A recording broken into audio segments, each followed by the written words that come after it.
وہ سچی محبت اور عقیدت ہی نہیں ہے جب تک جس سے محبت و عقیدت ہے اس کی تعلیمات پر عمل نہ ہو، اس کے نقش قدم پر نہ چلا جائے، اس کے اسوہ کی پیروی نہ کی جائے، اس کی تعلیمات، اس کے اعمال، اس کے احوال، اس کے اخلاق، اس کے شب و روز کے پاکیزہ معمولات کو اپنایا نہ جائے، تو پھر وہ محبت کیسی ہے؟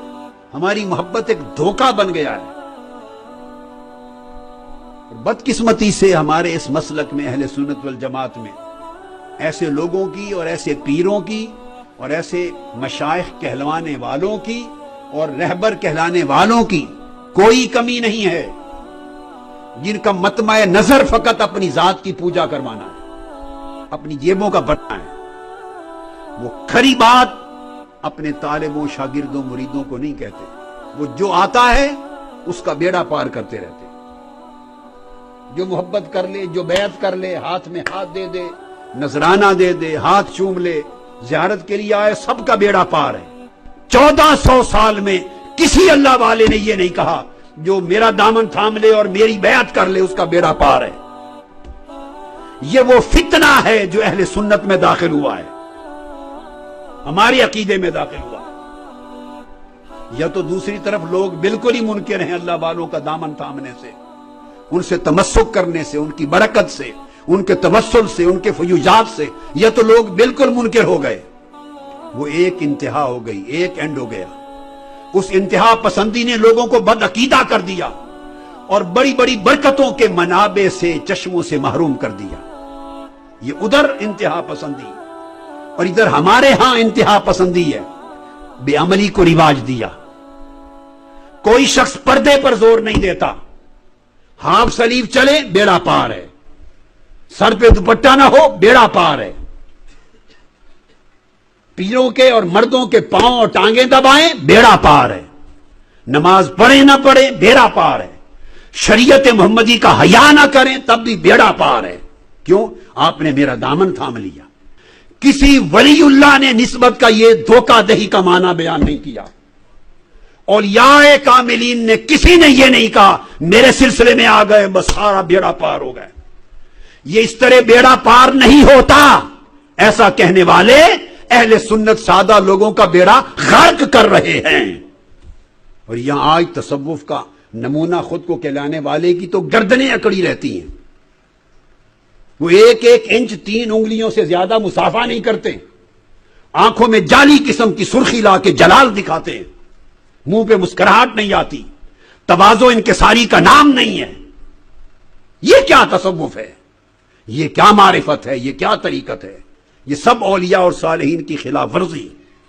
حسن خلق، ہر چھوٹے بڑے سے خلیق ہونا، سینہ اور دل کا ہر قسم کے غل سے، حسد سے، حقد اور بغض سے پاک ہونا۔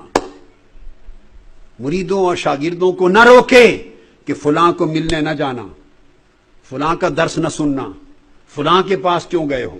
جو شخص مریدوں اور طالبوں کو دوسرے مشائخ، صلحاء، علماء کی مجالس میں جانے سے روکے وہ زندیق ہے، وہ شیخ نہیں ہے۔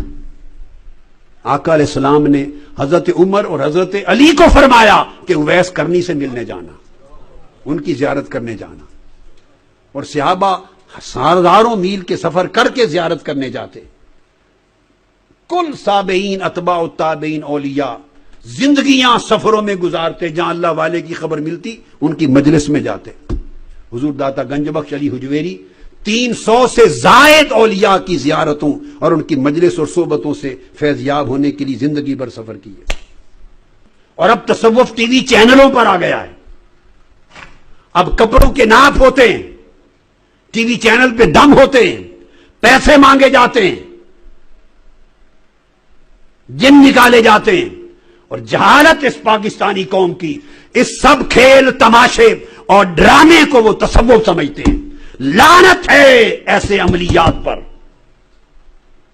یہ سفلی عمل ہیں، یہ پیٹ پالنے کا نام نہاد تصوف لوگوں کی جہالت پر پل رہا ہے۔